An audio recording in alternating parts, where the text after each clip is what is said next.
What a tough act to follow.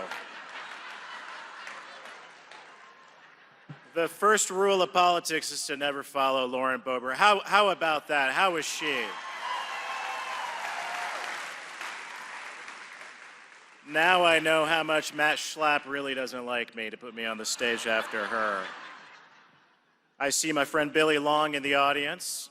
Billy and I were just in Texas last week. Did you know an old friend of ours invited us down to the border?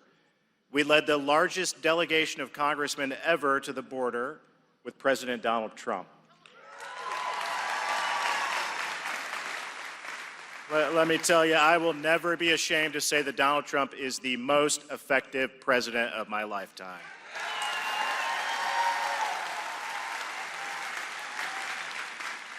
It's great to be back in Texas, and today they asked me to talk about the freedom of petition, our right to express grievances against the government. And that's good because you probably wouldn't be here if you didn't have a few grievances against the government, right? You probably wouldn't be a CPAC. The freedom of petition is important because we all know that the press won't ask Biden the tough questions. That's why we have to, right? They would rather ask him what type of ice cream flavor he ordered than the real questions. It's a big difference than what it was just a year ago. As the leader of the Republican Study Committee, the largest conservative caucus on Capitol Hill, I'm here today to tell you that we need you now more than ever. Because the left has embraced a more dangerous ideology than anything that they've embraced in the past. It's worse than progressivism. It's even worse than socialism. It's anti-Americanism. That's why we need leaders like you who will help us renew American patriotism rather than the woke leaders that we have in charge of all levels of our government today. During the lead up to the 2020 election, I think many of you were like my wife and I, watching the mobs targeting statues of our founding fathers, tagging them with graffiti and pulling them down into the streets. And I'm talking about statues of George Washington, Thomas Jefferson, Abraham Lincoln, Ulysses S. Grant, some of the most revered figures in all of American history. I have 3 young daughters, and they were watching too, and they were wondering, why is this happening? And I wrestled with how to answer that question. The answer has to do with the new movement that's found a home within today's Democrat Party, a movement to recast the vision of who we are as a nation and disparage our founding.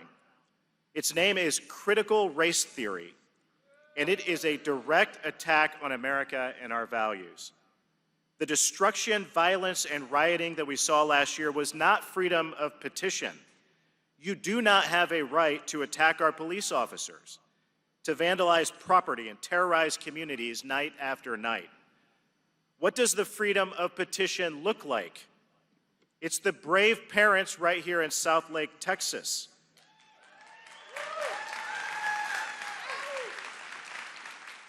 who are standing up to the leftists who are poisoning our children with the divisive teachings of critical race theory. According to the adherents of critical race theory, America was founded to preserve the institution of slavery, and the Declaration of Independence and the Constitution were just gimmicks to fulfill the founders' real goal, which was to create a white supremacist nation, they say. Leading CRT author Henry Rogers, also known as Ibram X. Kendi, attacked the U.S. Constitution as a, quote, colorblind constitution for a white supremacist America. Call me old-fashioned, but I think our Constitution is the best blueprint the government can find anywhere in the history of the world.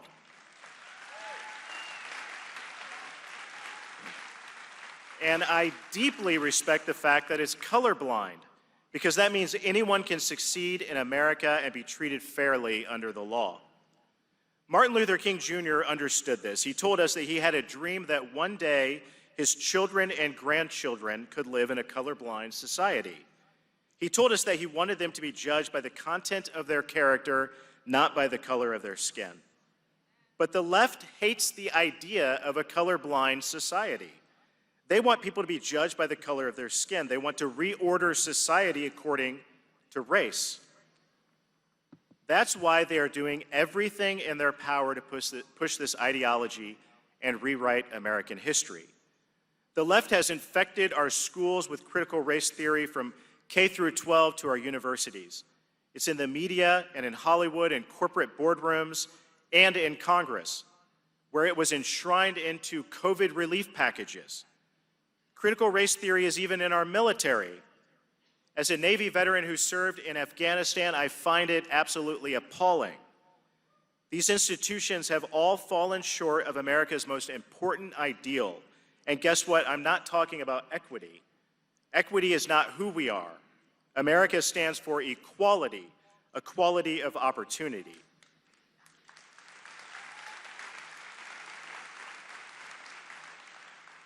America's founding principles, as you know, are in danger, and you're right to feel worried. I definitely am, but don't give in to hopelessness. I know that's why you're here. It's going to take God-fearing, flag-waving Americans from places like Texas and Northeast Indiana to lead the renewal of American patriotism and take back our country from those who want to tear it down. And let me submit to you, we do it by expressing and exercising our freedom of petition.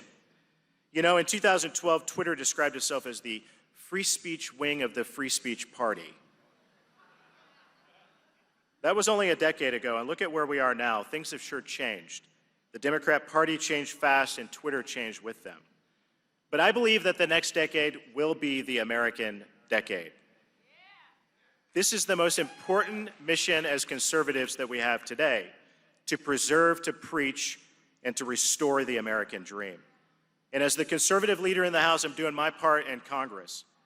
But we need to oppose anti-Americanism and critical race theory at every level of government and in every institution in this country.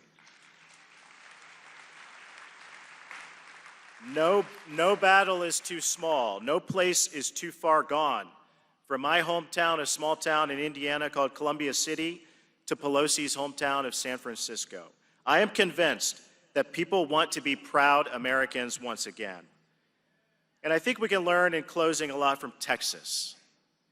As Sam Houston once said, Texas has yet to learn submission from any oppression.